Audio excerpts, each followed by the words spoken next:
Primeiro nível de acesso do Artia é o usuário externo. O usuário externo é um usuário gratuito, tá? Você pode ter quantos usuários externos você quiser, independente do número de licenças contratadas, tá? O usuário externo, ele é um usuário que serve principalmente para o acompanhamento. Então, o usuário ideal para você passar para um cliente, por exemplo, para que ele possa acessar algumas atividades dentro do sistema. O usuário externo, ele não vai executar nenhuma ação direta dentro da ferramenta, tá? Ele não vai poder editar nenhuma informação das atividades, ele não vai poder criar novas atividades, nem nada parecido. Tá? O que esse usuário pode fazer é interagir com os comentários e visualizar as informações das atividades. Tá? Outro detalhe interessante, o usuário externo ele só visualiza as informações planejadas das atividades e projetos, ele não visualiza informações reais, como apontamento de horas, início real, término real, tá? Ele só visualiza informações planejadas, certo? Como eu falei, ele é um usuário para você passar para um cliente, para você passar para algum terceiro, tá? Para ele acessar determinadas atividades. Então, não basta você colocar aqui um usuário como externo e dar um nível de acesso aqui no grupo de trabalho de externo, certo? Quando você fizer isso, o usuário só vai conseguir visualizar o grupo e nada que tem dentro dele. Para que o usuário externo visualize alguma atividade ou algum projeto que você queira, você tem que ir lá dentro do projeto ou dentro da atividade e associar esse usuário. Tá? Ele só enxerga as atividades que ele for associado dentro dos projetos. Beleza?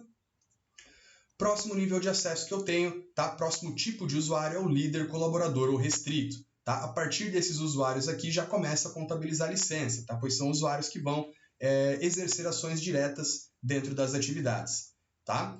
Aqui abaixo, nos grupos de trabalho, a gente vai definir o nível de acesso do usuário. Então, vamos começar pelo usuário líder. É bem simples a explicação, pois o líder ele tem acesso total ao grupo de trabalho que ele está envolvido.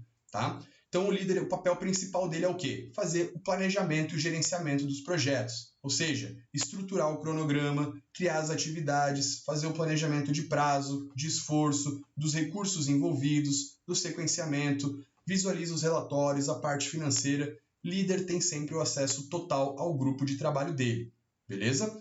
Vocês vão perceber também que a partir desse nível de acesso, desse tipo de usuário, a gente também tem permissões adicionais, tá? E o líder também tem uma permissão adicional, tá? Que é visualiza todos os projetos. Isso é o padrão, tá, pessoal?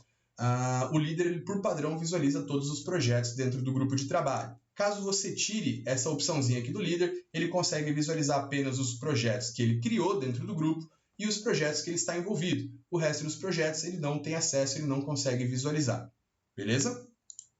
Próximo nível de acesso que eu tenho aqui é o restrito e o colaborador. Tá? Os dois são bem parecidos. Tá? O papel principal deles é o quê? Execução. Tá? Então a ideia é que eles recebam as atividades do líder e executem, registrem horas e deem um andamento nas atividades. Tá? Os dois são bem parecidos, como eu falei. Tá? Eles têm basicamente a mesma função, tá? As mesmas possibilidades, como registro de horas, né? Troca de situação das atividades. Eles não podem criar novas atividades, tá? Por padrão. Eles não podem também editar as informações de prazo e esforço. Eles não vão poder visualizar alguns relatórios, não conseguem visualizar o cronograma e a parte financeira. Tá? Então, eles são usuários bem limitados, tá? Para execução, para receber as atividades e dar o andamento.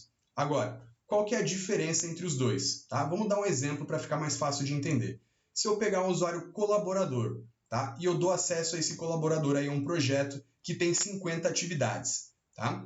Só que dessas 50 atividades, o colaborador participa só de 10. Né? Ele está envolvido, ele tem que executar só 10 dessas 50 atividades.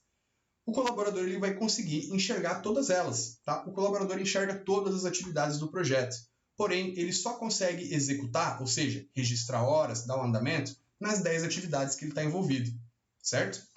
Agora, o usuário restrito é um pouquinho diferente. Tá? Nesse mesmo exemplo, tá? Se eu atribuo esse usuário a um projeto com 50 atividades, porém, dessas 50 ele também só participa de 10. O restrito, ele só enxerga as 10, tá? Ele só enxerga as atividades que ele está envolvido, tá? Essa é a diferença entre os dois. Fora isso, é muito parecido, tá? É igual às configurações, beleza? E como são usuários limitados, né? Usuários que têm um papel principal que é a execução, eles têm várias permissões adicionais para que você dê autonomia para que ele execute algumas ações, tá? Como criar uma atividade no projeto, atribuir outras pessoas na atividade, reabrir uma atividade que estava encerrada, alterar a situação sem ser responsável, entre outros itens adicionais aqui que você pode dar a permissão para esses usuários, tá? Tanto restrito quanto colaborador.